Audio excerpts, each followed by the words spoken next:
It's interesting because what you believe shows itself to you over and over again. Not because it has to, not because it must, not because it's inevitable, and not because it's right.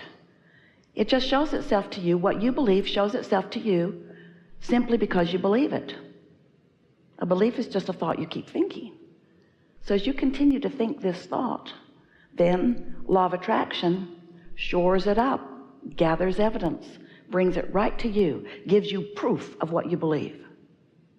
And the thing that is so interesting is that law of attraction is doing the same for the weird others with their weird beliefs. So their beliefs are being proved to them too. And then most humans spend most of their life, once they sort of get a foothold out from under the thumb of adults who have been controlling them, most set out to argue the perfection of their own beliefs against the imperfection of the others, which is not what you planned to do at all. You came to embrace the diversity because out of it comes your clarity of what you prefer. It would be like artists arguing over the right color. I picked red and you picked blue, and I don't want to ever find you in the red can. In other words, you're limited to your belief and don't dabble. Do not explore into anything other than what you believe. Well, that's not hard for most people to hear when you, in your trying to control things, speak to them, because it's the way they think too. Let's just take our little finite cluster of beliefs and let's gather together in small groups who also believe as we do and try to recruit others into our ever-growing group so that we can protect ourselves from those other colors, from those other ideas, when what you really intended to do was to take some of all of it and mix it together into a beautiful tapestry that makes up your very unique experience. There are not two of you who want the same, who are the same, who believe the same, or who have come with identical intentions. You are so diverse in your talent and in your ability to create, in your uniqueness. But you will not know your uniqueness until you allow the uniqueness in others. We want you to applaud their differences with you. Their differences with you. Esther would say to Jerry, I would really like to talk about this because I really want to know what you think about it. And Jerry would say, I think you don't want to know what I think. I think you want me to agree with what you think. And Esther would say, oh no, no, I really want to know what you think as I guide you gently and persistently to the right way of looking at it. So we're not wanting to uproot your sense of who you are and what you want. We are not wanting to talk you into or out of anything. But we would like you to have more fun and more power and more clarity and more naturalness, more what you intended when you decided to come, more broadness, more depth, more expansion, more fun, more exhilaration. We would like you to experience the whole of you, and you can't do it when you push against any other. You cannot be who you really are if you are pushing against anything that anyone else is, no matter how wrong you deem it to be. Because you live in a universe that is vibrationally based, is attraction based, which means you get what you think about whether you want it or not. So when you choose something in another that you do not want, You include it in your tapestry because you activate the vibration of it within you, and then it must come to you, which is why you sometimes, often,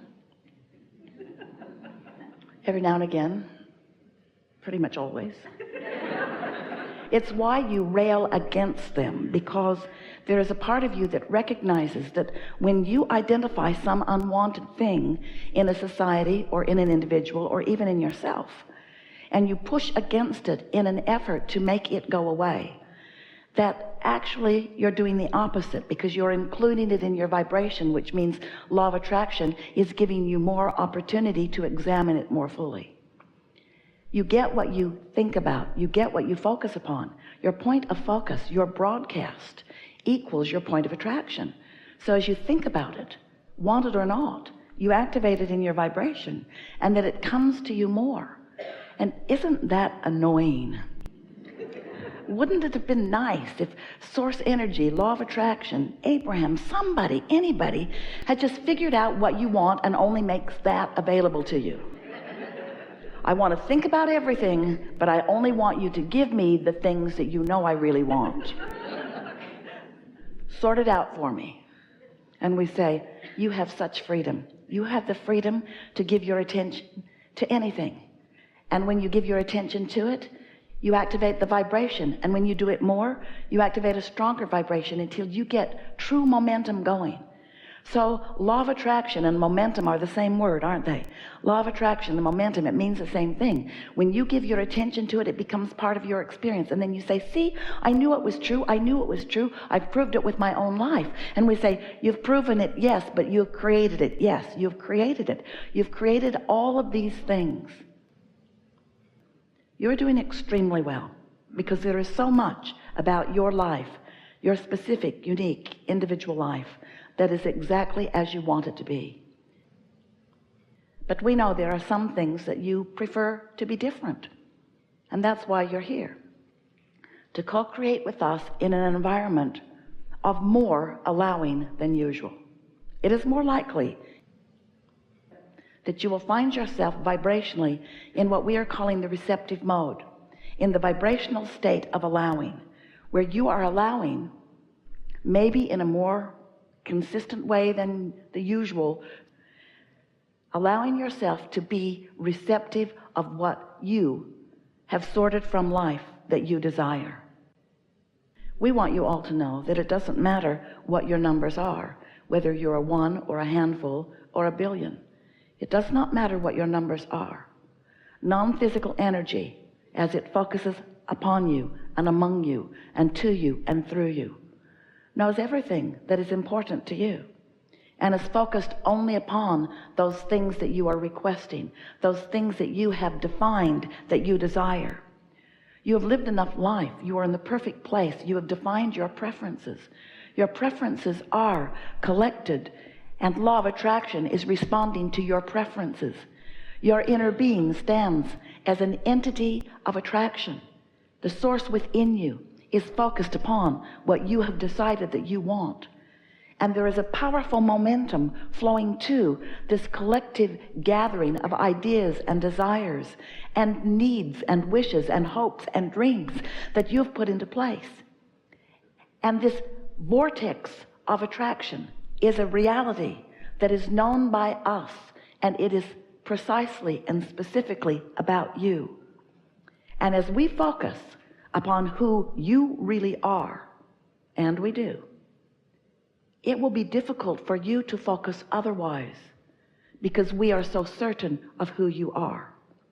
And if you will relax and allow yourself to be called to the reception of who you really are, you will redefine your point of attraction, and you will walk from this room new unto the world, with all who you know and those that you are attracting that you have not met yet, changed because of the vibrational shift that has taken place within you. We are feeling such appreciation for your willingness to play with us, because while the shift will take place in you, and while benefit will come to you, all that is benefits too. Don't worry about the order of things. We've got it. Don't worry about anything. Just let yourself be inspired to your participation and watch what happens. This is co-creation at its best. As you allow the expansion of your being, then you have more delicious exposure to life in places that you didn't know it was even there. This is a scanty analogy, but it's like maybe you're out in a beautiful valley and you've been enjoying the things that are on the surface for quite a long time, but there is a big cluster of diamonds about 12 feet beneath the surface, and there's another vein of pure gold that's running along the side of the river, and you've been appreciating the trees and everything on top, but there are some other nuggets, there are some other beautiful things that aren't on the surface that you'd like to explore. But you have to be more precise you can't dig up the whole valley. You want to have some sense of where they are, and you powerfully want to discover them, because you've been there, done that, and you've been there and done that, and you've been there and done that, and you've been there and you've done that, and you've been there and done that, and you've been there and done that. And now you're looking deeper and deeper and deeper for the satisfaction of life. You see, you come into these physical bodies and you explore superficially. It isn't until you become a vibrational miner that you begin discovering the true beauty and things of interest, you see. Oh, we want you to have all the money that you can spend. We do. And we want you to surround yourself with all of the beautiful things and experiences, and you are doing that. And there is so much for you to explore in that way. But so often you are missing the true evolution of your being, which is a changing of the way that you're looking at things. And that's what this is all about. Look at the difference in music and the approach that different generations and different genius individuals within the generations. Look at the difference in the way they receive and express something like that. And look at how, as it continues to evolve, it's like much of the society evolves with it. They find a new point of listening to, so that the society at large, or even individually, can't go far back and listen with much satisfaction, because it's what's moving forward. It's the exploration that's forward. And it's that way in all things. You have to accept the expansiveness of who you are. And you have to accept that you're more than this physical being. And most of all, this is what we want you to accept. We want you to accept and lovingly know that your inner being has taken the expansion that you have provided to a whole new place, and that it is catching up with that expansion and living within that vibrational expansion that is the joy that you are all looking for. And so we're just saying that your happiness is often in places where you don't think to look. But when you receive an inspiration and you follow it through, and then you feel the thrill of the expansion that has taken place within you, then you sort of get what we're talking about. You can't stay long in this physical body without things that are interesting you and intriguing you. And you can't stay long and happy in this physical body unless the things that are interesting you and intriguing you, unless you are somewhere in the vibrational vicinity. Now, I want to say to all of you, this is the deepest conversation that we are going to have. We've sort of set a tone in a whole new place, and we don't have to stay in this place that's sort of hard for you to understand. This is a conversation we're having, and some of you went along with it. Some of you didn't, because this is the leading edge. Don't worry about it. We're going to catch up to each and everything that is important to each and every one of you.